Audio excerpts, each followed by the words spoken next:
Los Angeles is a city built from countless worlds, each with its own rhythm, history, and personality. Here in Beverly Hills, the pace feels a little different. The streets are quieter, the landscaping is carefully shaped, tall palms rise above spotless sidewalks, while sunlight reflects from glass, stone, and polished metal. And at the center of it all is Rodeo Drive.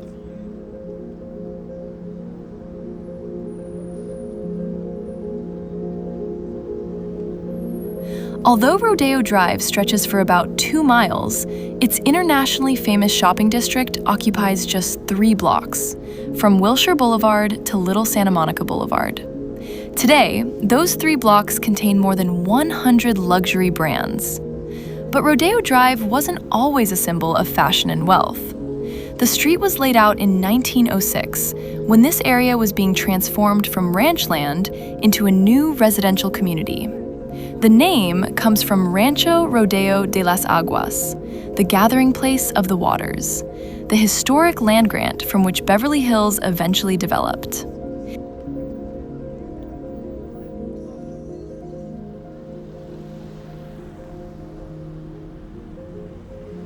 In those early years, Rodeo Drive was far removed from the glamorous destination we know today. At different times, the neighborhood had fields, modest shops, gas stations, bookstores, and even a streetcar line carrying passengers toward the Beverly Hills Hotel. The transformation began in 1961, when Fred Heyman opened Giorgio Beverly Hills at 273 Rodeo Drive. The boutique became known for its yellow and white striped awning, luxurious atmosphere, and unusually personal service. Customers could enjoy a drink while shopping, and purchases could even be delivered in a Rolls-Royce. Other international designers soon followed. Gucci arrived in 1968, followed by names like Van Cleef & Arpels, Vidal Sassoon, and Ralph Lauren.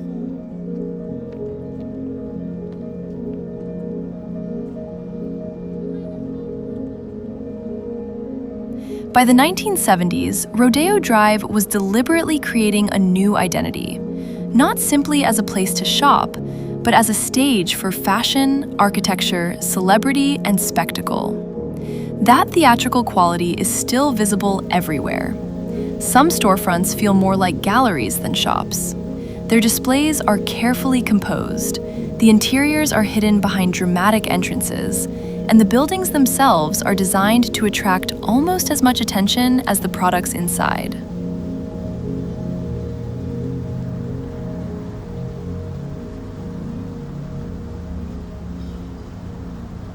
One of the street's most interesting buildings is Anderton Court, designed by legendary architect Frank Lloyd Wright and completed in 1952. Its angular ramp spirals upward around an open central space, creating a small, vertical shopping complex. It was Wright's final completed building in the Los Angeles area.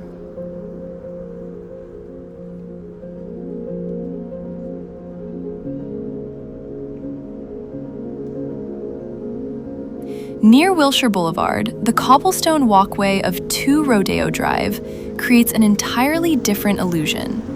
With fountains, balconies, stone stairways, and European-inspired facades, it feels like a fragment of an old European town placed in the middle of Southern California.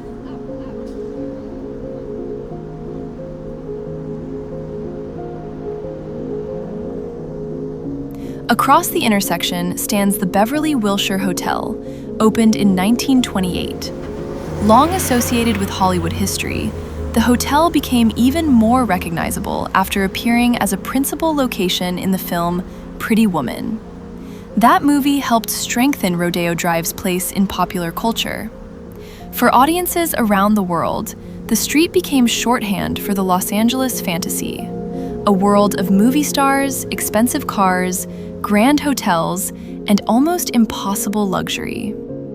But Rodeo Drive is also a study in contrast. Most people walking here are not buying diamonds or designer clothing. They are sightseeing, taking photographs, watching the cars, and experiencing a place they have already encountered through movies, television, magazines, and social media. In that sense, Rodeo Drive is both a real street and an imaginary one. Its physical size is surprisingly small, but its cultural image reaches around the world. Every storefront, palm tree, passing convertible, and carefully arranged window contributes to the performance. And like much of Los Angeles, the most interesting part may not be what is behind the doors. It is the dream being presented outside them.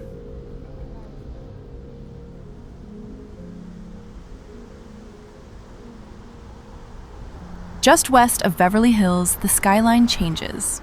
This is Century City, a compact district of office towers, hotels, residences, shops, and entertainment companies. It looks like a modern city center, but its history is closely connected to Hollywood. The land was once owned by silent film cowboy star Tom Mix. It later became part of the backlot of 20th Century Fox, where artificial streets and outdoor sets were constructed for movies. During the 1950s, the studio began planning a new commercial district on part of that land. The name Century City was chosen as a reference to 20th Century Fox. The result was designed as a city within a city, bringing offices, hotels, shopping, and residences together in one master-planned neighborhood. It is a piece of Los Angeles where a former movie backlot gradually became part of the real city.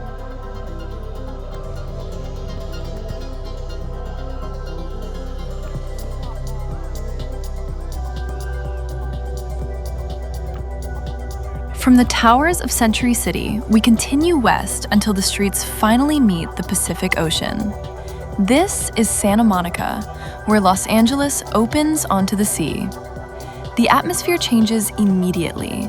City noise mixes with waves, bicycle bells, music, and the distant cries of seabirds. The air becomes cooler, and the horizon suddenly feels enormous. Santa Monica Beach stretches for miles along the edge of the city. Its wide expanse of sand is one of the most recognizable coastal landscapes in California. Running beside it is a paved beach path used by cyclists, runners, skaters, and walkers. The path connects Santa Monica with other communities along the coast, making the beach feel like both a natural space and a moving public boulevard. Above the sand stands the Santa Monica Pier. The original municipal pier opened on September 9, 1909. But it was not initially designed as an amusement destination. Its first purpose was surprisingly practical. It carried sewer pipes beyond the breaking waves. Entertainment arrived several years later.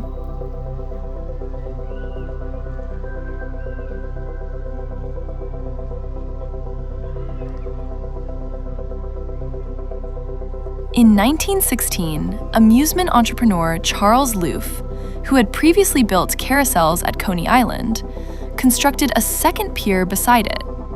Known as the Pleasure Pier, it offered rides, games, a ballroom, and a carousel. That historic carousel still operates inside the Loof Hippodrome, one of the oldest surviving buildings on the pier. Its hand-carved horses preserve a small piece of the amusement culture that attracted visitors here more than a century ago.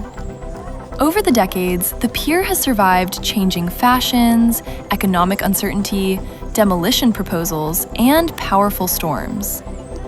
During the early 1970s, plans were developed to remove the pier and replace it with a large artificial island and resort.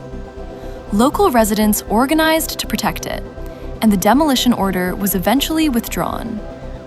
Then, in 1983, severe storms destroyed roughly 1/3 of the structure. Once again, Santa Monica restored it. The pier standing here today is not simply a tourist attraction. It is a survivor. Pacific Park opened in 1996, bringing a full-scale amusement park back to the pier for the first time since the 1930s. Its most visible attraction is the Pacific Wheel. Rising above the water, the Ferris wheel is powered by solar energy during the day, while thousands of colorful LED lights transform it after sunset. Beside it, the roller coaster traces the edge of the pier, creating the unusual experience of riding above the Pacific Ocean. Below, fishermen cast their lines from the wooden deck. Tourists gather around performers and musicians. Families carry food from brightly colored stands, while the sounds of arcade games escape from open doorways. It is energetic, nostalgic, and slightly chaotic. An old-fashioned amusement park surrounded by one of the world's largest oceans.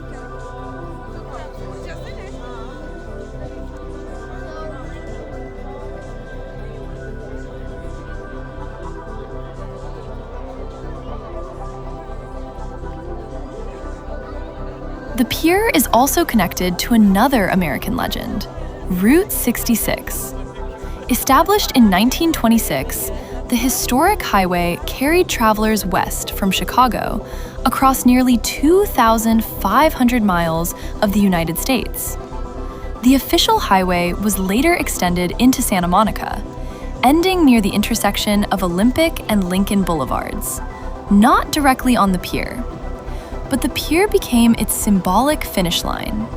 Today, the "End of the Trail" sign marks the place where generations of travelers imagine their journey concluding, with no more road ahead, only the Pacific. This idea gives Santa Monica a special place in the mythology of the American West.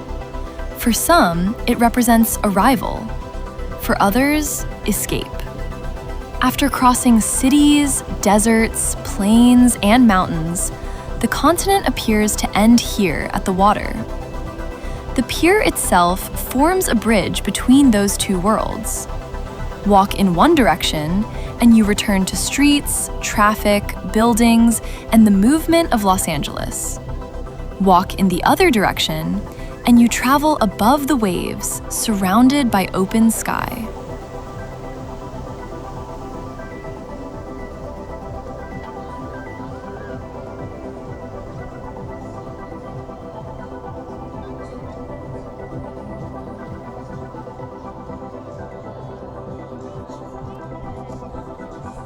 As evening approaches, Santa Monica changes again.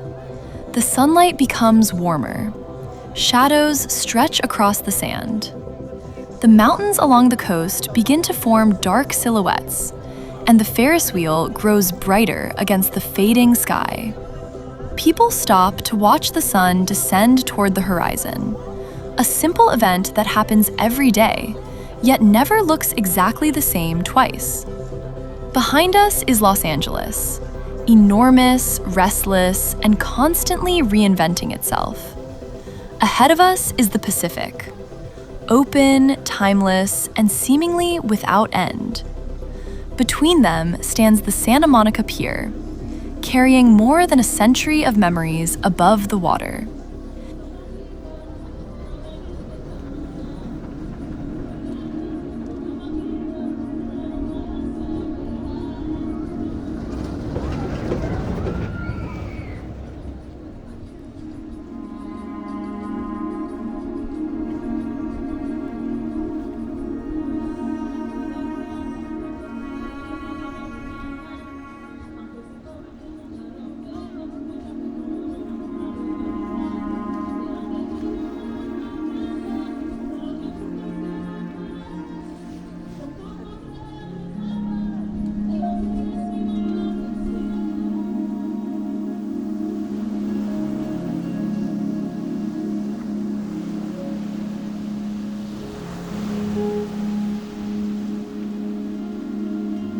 But our journey does not end here.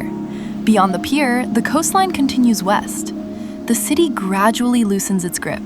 The mountains move closer to the ocean, and Pacific Coast Highway leads us toward Malibu. Malibu occupies a narrow strip between the Santa Monica Mountains and the Pacific Ocean. For roughly 21 miles, the city follows the shape of the coast.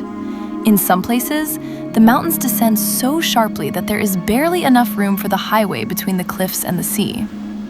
Long before Malibu became associated with surfing, movie stars, and beachfront homes, this coastline was part of the ancestral homeland of the Chumash people. The name Malibu is believed to come from Humaliwo, the name of a Chumash village located near Malibu Lagoon. It is often translated as where the surf sounds loudly. It is a fitting description for a place where the ocean is almost always present, not only as scenery, but as sound, movement, and atmosphere. For much of its modern history, Malibu remained remarkably isolated.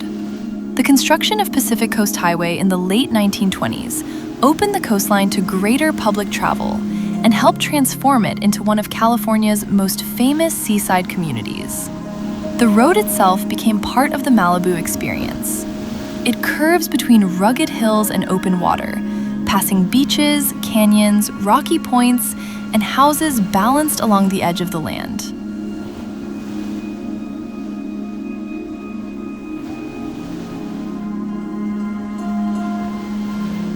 Malibu is often portrayed as an exclusive retreat, hidden behind gates and walls. But its coastline also contains public spaces, where the landscape feels much larger than the city surrounding it.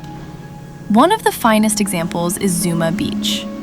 Unlike some of Malibu's smaller beaches, Zuma feels broad and open. The sand extends for miles, creating a wide space between Pacific Coast Highway and the water.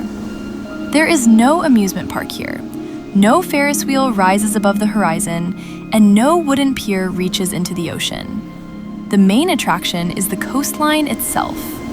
Powerful waves arrive directly from the Pacific. Lifeguard towers stand at intervals along the sand, watching over swimmers, surfers, and bodyboarders.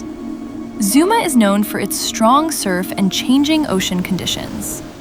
The water can look peaceful from a distance, while powerful currents move beneath the surface. A reminder that the Pacific is never simply a backdrop. Beyond the beach rises Point Dume, a dramatic headland extending into the ocean. From above, visitors can look across Santa Monica Bay and along the Malibu coast. During migration seasons, the viewpoint can also become a place to watch gray whales traveling offshore. Zuma Beach has appeared in numerous movies, television programs, commercials, and music videos. Its wide sand, accessible coastline, and unobstructed horizon allow it to represent the idea of a classic California beach. But away from the cameras, its appeal is simple. It is the feeling of space. The mountains behind us, the ocean ahead, the wind moving across the sand, and the steady sound of waves breaking along the shore. Our journey began among the immaculate streets and polished windows of Beverly Hills. It carried us through the towers of Century City, to the lights and crowds of Santa Monica Pier, and finally here, to a quieter, more elemental side of Los Angeles. At Zuma Beach, the architecture disappears. The traffic becomes distant. And for a moment, Los Angeles seems to end. Not with another building or boulevard, but with mountains, sand, and the sound that gave Malibu its ancient name, the surf, sounding loudly.